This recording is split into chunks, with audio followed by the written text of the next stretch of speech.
police blotter, weather forecast, and more with no paywall. Head to DeWittDailyNews.com to get the local information you need to know. From the Heart Media Group newsroom and DeWittDailyNews.com, I'm Ben Hubbard with this expanded morning newscast.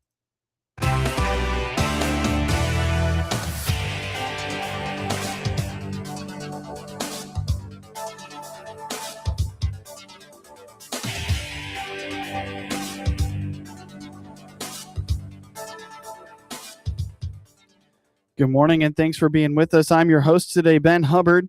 You're listening to the WHOW Morning Show. The city of Clinton is officially launching its new block-by-block property cleanup initiative, a program designed to assist residents in beautifying their homes and maintaining community standards. Mayor Helen Michalossi explains that the program aims to help families who may have gathered debris on their property but lack the physical or financial means to remove it. What it does is if a family has some stuff that they've gathered around their property and they don't have a dumpster, or maybe they don't have physically the ability to clean it up or haul it off, we'll come in and help them do that. We'll figure it out. Okay. So if you have a house and you're looking at a pile of stuff, we can have a dumpster brought into a neighborhood and maybe do 2 or 3 houses in a day or two and clean up folks' yards, cut back the bushes, pull out the bushes, whatever needs to happen, maybe plant a few flowers or give them a flower pot, anything they feel to beautify their property and clean it up. Sure. It helps everybody when we do that. And most people that we have talked to, and Tony says this often about you need to kind of clean up your property, they say, I'd love to, I can't afford a dumpster. Or I'd love to, but I can't physically go out there and do that. So let's go out there and do that. The initiative is closely tied to the city's updated ordinances, which require properties to be kept clean. City Administrator Tony Harris notes that during conversations with homeowners about property maintenance, the primary hurdle mentioned is often the cost of a dumpster. Yeah, again, that just goes right along with the city ordinance. You know, it's no secret that we talked about our ordinances and cleaned those up a little bit, requiring, clean, sanitized properties looking good. And that just kind of goes hand in hand with that. And, there's times where I've had to go out and, have a conversation with the homeowner because of the shape of the home or the yard, and again, like the mayor said, that's what I get, I would like to get it cleaned up. I can't afford a dumpster. So this is where we're going to step in and help, like she said, help with the dumpster and volunteers. So, it's how much do we budget for this year? I'll have to look. I don't have the numbers right in front of me. Because that was budgeted along with some other home improvement things as well. So there's like three parts of this: the block by block, the TIF facade program that is not in place yet, but we plan on putting that in place. We can talk more about that here in a little bit. And then homes that aren't necessarily in the TIF district where we can help with the facade. When I say facade, new siding, new windows, things like that to improve the home. There might be some help for homes that aren't in the TIF district. And, we haven't got the TIF district boundary lines nailed down yet. We're further along than what we were last time I spoke. But there's like 3 projects that we're working on just to beautify the city of Clinton. Makes sense. Very good. Mayor Michalossi says applications for the program will be available at City Hall starting May 11th. She stresses that the success of the program will rely heavily on community involvement. Well, I wanted to let everybody know today that by mid-May, and I think we said the 11th, Tony, we'll have applications available at City Hall. So folks who have a piece of property that maybe needs a little help, if they pick up that application, fill it out, bring it back, I will reach out to them and go to their home and meet with them, get their input. What do they think they need and want, and what the city could maybe participate and do with them. Okay. Then we would do an estimate on that. If we need supplies, need a dumpster, coordinate all that, coordinate some volunteers and get to work. What I want to say today is we need individuals, families, organizations, businesses to start reaching out to me right now if they want to volunteer. Okay. Because that's what will make or break this program, Sure. is having those volunteers. So they could call me. The mayor says this is similar to a program she worked closely with in Decatur that had a great deal of success and proved to be a beneficial long-term plan for the homeowners they assisted. The Clinton Board of Education last month approved the hiring of an assistant principal for Lincoln and Douglas schools as the district prepares for major changes in those buildings starting next year. Superintendent Drew Goebel explains that this hiring is a critical component of transition for Lincoln and Douglas schools from traditional neighborhood models to attendance centers starting next year. Tuesday, the board, approved Lisa Lang as the assistant principal at Lincoln School. And what is new about that, Lincoln or Douglas they've never had an assistant principal ever. Before Mrs. Patrick was there, Beth Wickenhauser, she was the principal, and they literally bounced back and forth between the two schools. And I counted the blocks up the other day, and it's about 14 blocks. So some people can think, well, it's only 14 blocks, but if there's a problem, if there's something, a student really needs some help at either of those two schools, it's going to take about 5 minutes, which is not that big of a deal. But if a kid is having a rough time and the teacher needs instant support, 5 minutes is like an eternity. It really is. And I feel bad for teachers that for over a decade, when they've been in that crisis and a kid's really having a rough time, and has not been somebody to jump in and kind of assist. So next year we will have a principal and an assistant principal. And so that extra layer of support to help teachers, help kids. The move to attendance centers aims to better balance classroom sizes and students and teachers of the same grade into one central location. Get news anytime from your computer or your mobile device at DeWitt County's #1 source for news, sports, police blotter, obituaries, and more. DeWittDailyNews.com. That's you trying to fix the plumbing yourself to save a few bucks. Doing things yourself doesn't always end well. The same goes for insurance. That's why Auto Owners works with local independent agents who tailor coverage to meet your needs and offer discounts for life, home, car, and business insurance. Because sometimes you need a professional to get the job done right. That's simple human sense. Jay Peterson here from Peterson Insurance, your auto owner's insurance agent in Clinton, Farmer City, and Maroa. Stop by any of our locations or call 935-6605. Hey, it's Shane from Highway 51 Exchange, your mower and equipment service pros just south of Clinton. Click our banner ad on DeWittDailyNews.com or give us a call to schedule your free pickup and delivery today.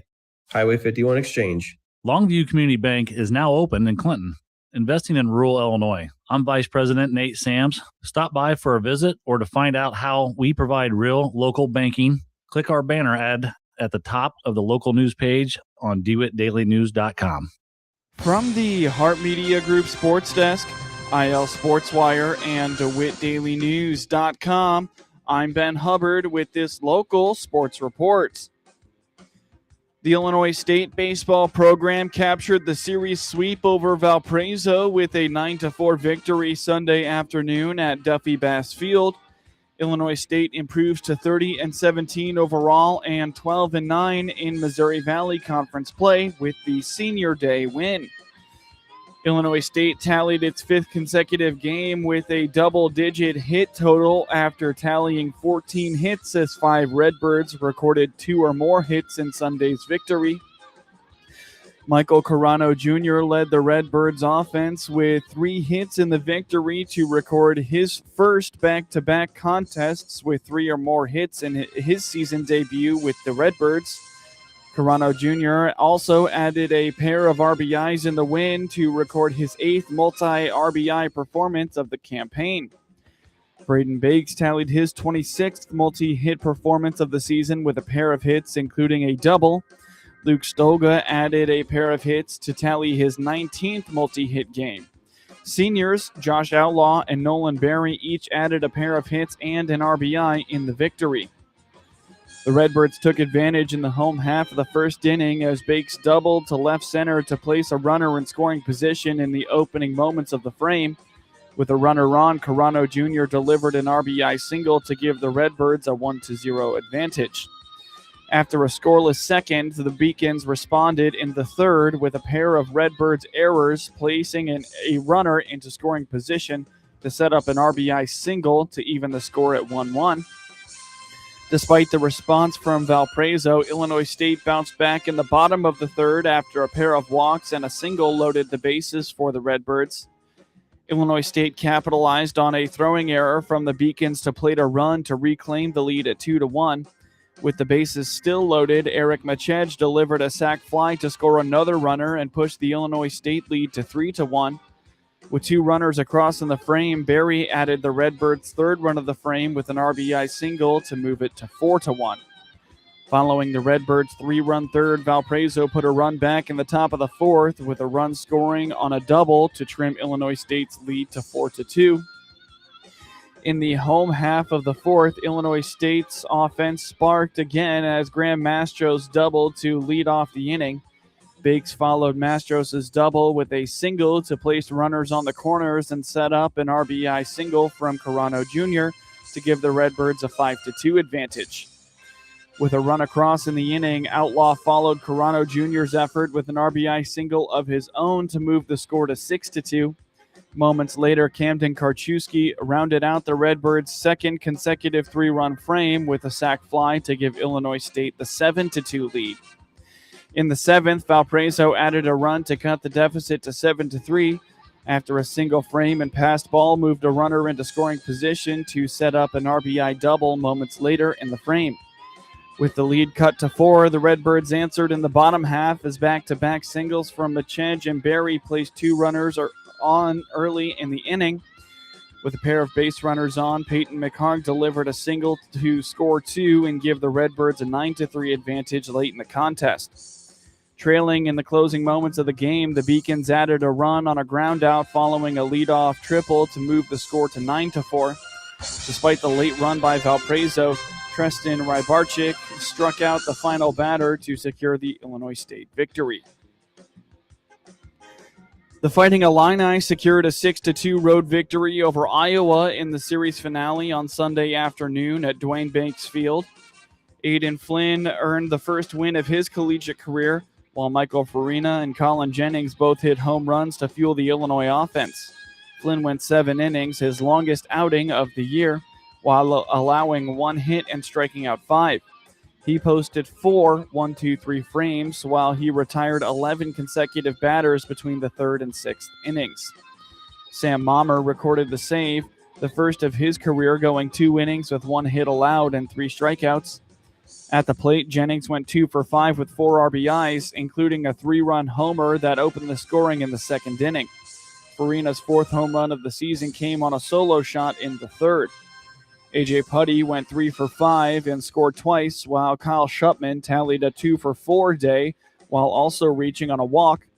Nick Groves and J.R. Nelson both reached twice on 2 walks apiece.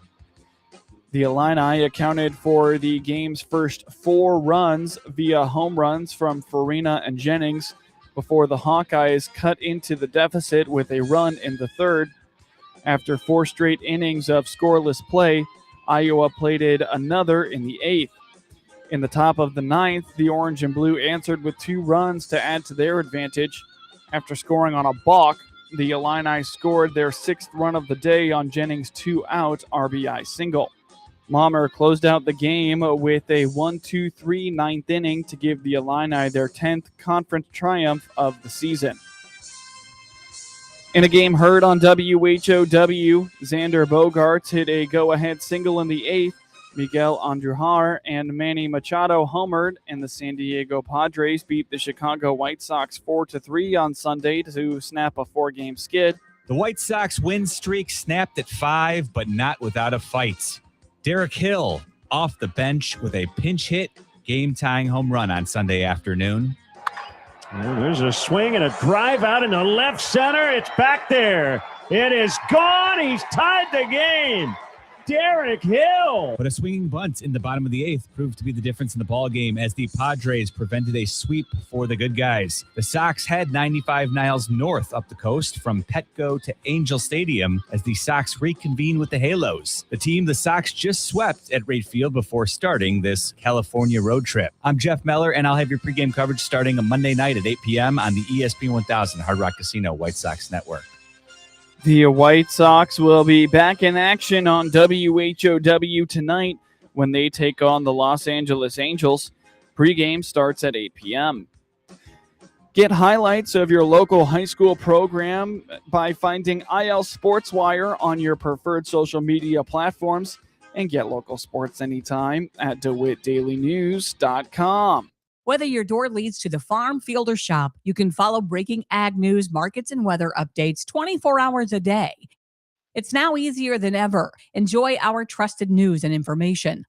Listen to the RFD Radio Network, the Taking Stock podcast, and check out county events, auctions, and more. And sign up for the daily update to receive top headlines delivered to your inbox 5 days a week. Go to farmweeknow.com. All ag, all Illinois, all you need. Severe weather warning. Heavy rains are approaching. Let's get an update from our field reporter in Wheatville. Gary, how you doing out there? Actually, pretty great. Storms rolling in, but these wheat fields are protected with Spharex fungicide, so not much to report on out here. Back to you, Ted. I guess you can forget the forecast with Spharex fungicide from BASF.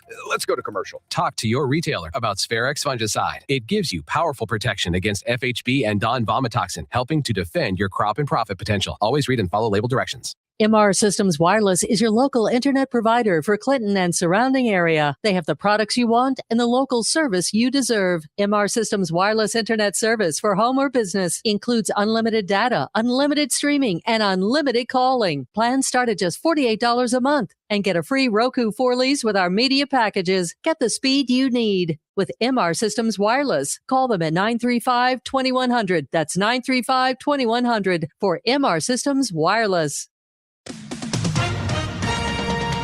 With SRN News, I'm Rich Thomason in Washington.